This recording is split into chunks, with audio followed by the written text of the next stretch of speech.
they came right out into here, buried people through this gate. This is the poor people's side, the Irish side, the mass graves, the potter's field. Y'all see this spot right in front of us? Y'all look at me so y'all can see where I'm pointing. Right out there, was a grave dug in 1820. They dug out a 50-foot by 50-foot grave, piled all the dirt up in big mounds, and every night the wagons would come out. They'd come right through this gate.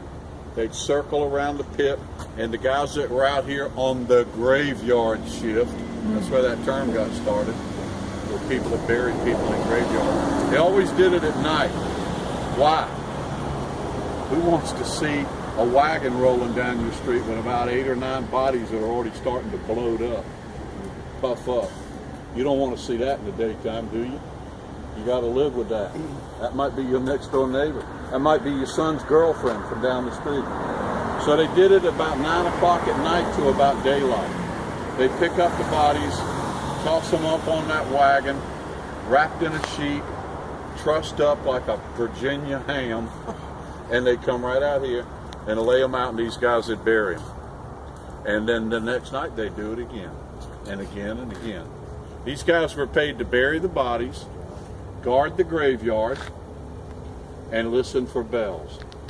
Why would they need to guard the graveyard? Because they're people who will snatch a body.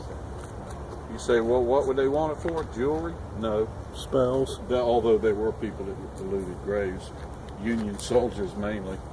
But the people who were digging bodies up were selling them to medical training. Savannah had 3.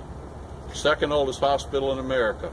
The building is just been restored. Old Candler Hospital. It was called the Georgia Medical Hospital when it was built in 1802. And they would sell them to those guys. They need cadavers to dissect, to investigate, so they can teach those young.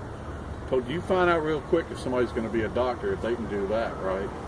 Cut up a body. Witchcraft also. And the voodoo people were out here, coming out here. They didn't want the whole body. They just wanted the jawbone or the skull.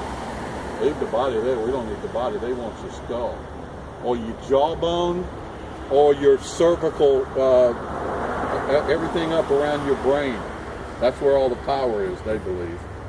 So these people would guard the graveyard, try to run off any looters, and listen for bells. Why? Somebody was buried alive. These people that buried their family members in these graves, a tradition got started back in the 16, 17, 1800s. People would bury people above ground in these tombs, which means you can bury multiple people in there, right?